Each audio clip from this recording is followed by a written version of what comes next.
I just want to make it clear what exactly I'm going to be doing with these video blogs in the near future.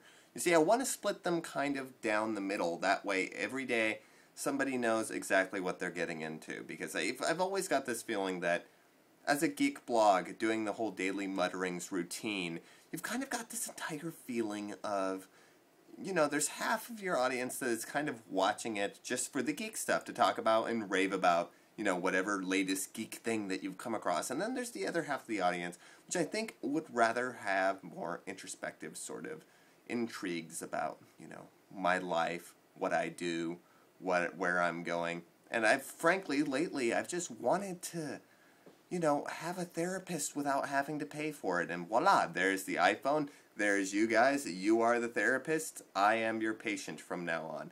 So every night I'm planning, and if the plan goes according to plan, and we'll see if it actually goes according to plan, because you know how my plans go. My plans always suck, and they always, like, crash and burn. And they end with me leaving YouTube for 6 months, then being like, I'm back! Oh my god, I'm back! Everybody be excited over there. And everybody's like, woo, you're back. When are you going to leave? And I'm like, right now! Yeah! I just uploaded 2 videos, and you're going to have to wait another 6 months. Yay! So anyways, this is my therapy time. This is my therapy couch, even though I'm sitting on the hardwood floor, which is really hard on my ass. It really hurts. But that's okay, because we're all here, and today I wanted to talk about just generally what I have been doing lately, which is working with my dad, which is, you know, not really, I really hate to tell people, like, oh, I'm going to work, even though I've done it a ton of times to sound like way more sophisticated than it actually is. It's like, it's much better than saying, hey, I'm helping my dad mow people's lawns. Yeah. Do you want to hear, like, the specifics of that? Instead, when you say, I'm going to work, it sounds kind of, like, official and important. Like, maybe you're flipping burgers at Burger King or something, or maybe you're mopping the floors at JCPenney. But no, when you're saying, yeah, I'm helping my dad out with, like, lawns in order to pay off my iPhone, yeah, that doesn't really tickle people's fancy, I think. That doesn't inspire them to really think more of you. It more makes them think, like, oh my god, that guy's helping out his dad. Isn't he out of his, like, parents' house yet? You know, I'm still 20. It's okay. I'm not officially within that category of, like, people that need to move out of their parents' house, am I? Because if I am, then I'm just fucked. Because I'm stuck here for, like, the next 4 years until I can get some money. And now I'm feeling really trapped. It's like the walls over there are moving in. Walls over there are moving in. That wall up there is going to crash down on me one of these days, because it just, there's something wonderful about working. And it really is the truth, and I've discovered this with school and everything else. Like, it is better to have a ton of activity and feel good about yourself that you're doing that activity than it is to, like, have nothing at all. Because there are just those lazy days where I end up putting off, like, my studying and everything else, and I kind of go, screw it, I'm just going to let the dishes go to hell, I'm going to let my room go to hell, I'm going to let everything go to hell so I can watch some more Rocko's Modern Life. And it's on those days that I tend to realize I am in the worst mood. I am the most miserable on those days.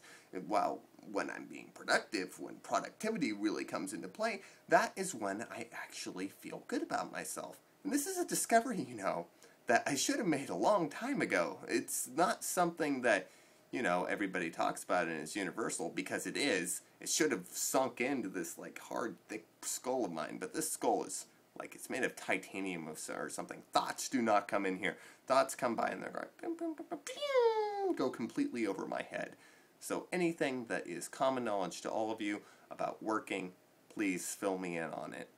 I've learned one thing, and that's lawnmowers, or at least the lawnmower that we have, is a fucking pain in the ass. That thing does not work the way a lawnmower should. You have to literally lean into it. It's a push lawnmower, and it's one of the cheap kind. And Dad gave me an explanation of why this happened a long time ago. And he said, son, your mom was having a fit about the fact that I wanted to buy a $150 motor. And she was like, well, just buy the push mower, because my daddy had a push mower, and his daddy had a push mower, and they all had push mowers. So you're just going to get that push mower, and you're just going to make yourself miserable as you're pushing this thing, because this thing will just freaking stall. Like, no matter what you do, like, if there's a slight elevation in the grass that you're mowing, you'll just hear it'll be like, and you're like, and then you have to, like, start it up again. It's just such a pain in the neck. I can't help but envy I never thought I would envy Hank Hill from King of the Hill, but when he's sitting on top of that mower, you know, and he's looking all cool and suave, and he's moving it around, I envy that guy. I want to have a mower like that. Why can't we have a mower like that? We're starting up a business where we're just like coming into people's houses and doing random odd jobs for them so that we can like make money, so that we can pay the bills and everything, but yet we don't have a good mower. We don't have like a mower that like will get the job done. Instead we have a mower, and this is honestly I think why Dad always brings me along to this kind of stuff, because he doesn't want to deal with like the devil motor. And I swear to God, he sold his soul for that mower, because it is something that will not work, and it fills up so easily, and then you have to dump it out, and it's just like it's all a mess. This is a real truth of the matter, kids. Always make sure that you spend plenty of money on something, because usually if you're going to buy the cheap model, yeah, you know the reason why it's called cheap model? It's because you're going to have to pushing it out, and then it's going to stall, and then it's going to fume, and then it's going to catch on fire. I swear, there are sometimes I am waiting for that thing where just the flames will just come out, boom, and then it'll just explode all over the place, and then I'll have to pick it up. It's just like, Lordy bless me. I was working earlier today, and it was a lot of fun. I actually get into it when I get outside of myself, and you really begin to realize, like, Caleb, this is what everyday people do every day. It's time for you to man up and to really just enjoy it, because you learn that labor, I'm going to quote maybe Mary Poppins here, for every job that must be done, there is an element of fun.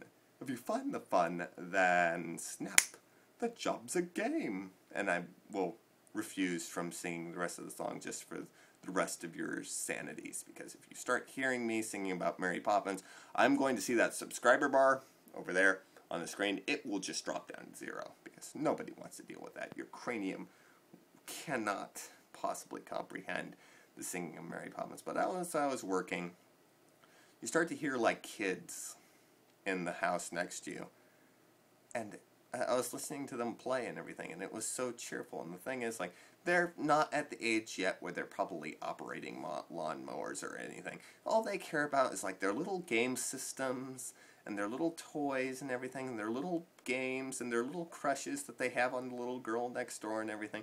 It's all nice and simple. And then when you get older, you have to pay bills, and you have to deal with scrubbing things, and you have to deal with cleaning, and you have to deal with bills and stress and horrible love lives and love triangles and trying to figure out whether you love somebody or not, and it just becomes like this huge tangled mess.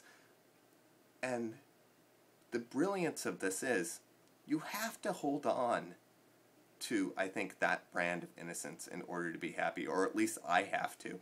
I have to look at things, very adult issues, from the perspective of like that little kid who wanted to be an adult, who wanted to really make something of himself. Because when I do that, suddenly everything becomes a breeze. Everything that was once complicated, that was once difficult, especially with work, especially with like pulling weeds out of places and eventually flipping burgers, which I'm sure I will be there someday, and trying to figure out what I'm going to do with the rest of my life through college. It all smooths out. And I was happy. I was happy mowing the lawn. I was happy helping him trim the trees. I was happy just to be there, to be doing something, to be productive, to be someone. And that's something that I really want to keep a grasp on, I think. It's something really important that I think everybody should share with one another, is just joy in the everyday misery of life. Just understand that you're going to be miserable, so you might as well be happy about that everyday misery. So with that, my therapy session is over. Thank you, doctor. Here's $5, and I will talk to you tomorrow night, if all goes according to plan.